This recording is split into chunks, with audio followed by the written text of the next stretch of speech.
అంగట్ల బియ్యం రేట్లు చూస్తే ఆన్నే సగం ఆకలి చచ్చిపోతుంది. ఆగో గట్లున్నాయి. ఏవి ముట్టుకున్నా 30-40కి తక్కువనే లేవు. ఇక బాస్మతి బియ్యం అయితే మనసుంటోళ్ళని తినేటట్టే లేదు. పోని అంత రేటు పెట్టి కొనుక్కొని వండుకున్నాక అన్నం ఎట్లా తెలియదు. మెత్తగా కావచ్చు, దొడ్డు ఉండొచ్చు. పోయి దుక్న పైన అడిగితే నీ కథ మంచిగానే ఉంది, మాదేముందమ్మా షాపులకి ఇట్లా వండిస్తామా ఏంది, మేము కూడా మిల్లుకాడికి వేసుకొచ్చుకొని మీకు అమ్ముతాం అని చేతులు దులుపుకుంటాడు. మనకి తిప్పలు ఎప్పుడు ఉండేటే కానీ ఈ వార్త చూడండి. అందరు పువ్వు తింటున్నట్టున్నారు కదా. ఒక పారి గిన్నెల మెతుకులను చూడండి ఎట్లున్నాయి. తెల్లగా మల్లె సుక్క లెక్క మెరుస్తున్నాయిలే. సన్నగా పుల్లలు ముద్దు కొడుతున్నాయి. లేకుంటే మనకు నోట్లోకి పోదు కదా. మంచిగా పాలిష్ పట్టిన బియ్యమాయే. మురుసుకుంటా 3 ముద్దలు ఎక్కువనే తింటాం. అన్నం అందం చూస్తున్నాం కానీ ఆరోగ్యాన్ని మర్చిపోతున్నాం.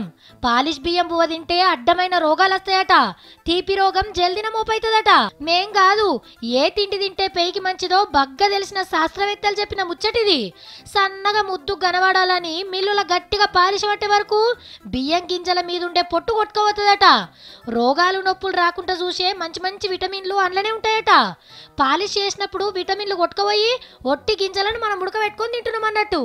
ఇట్లా కొంత పానాలు ఖరాబ్ అవుతున్నాయట. కానీ వెనకటి ఎట్లుండే, ఇంట్లోనే వడ్లను దంచేటోళ్ళు. గా దంపుడు బియ్యం ఎర్రగా అనిపించినా బువ్వ వండుకొని తింటే రుచికి రుచి ఉండేది, పేయికి బలం వచ్చేది. దంపుడు బియ్యం గంజి తాగినా బలమే. అందుకే అప్పటోళ్ళు అంత గట్టిగా ఉన్నారు.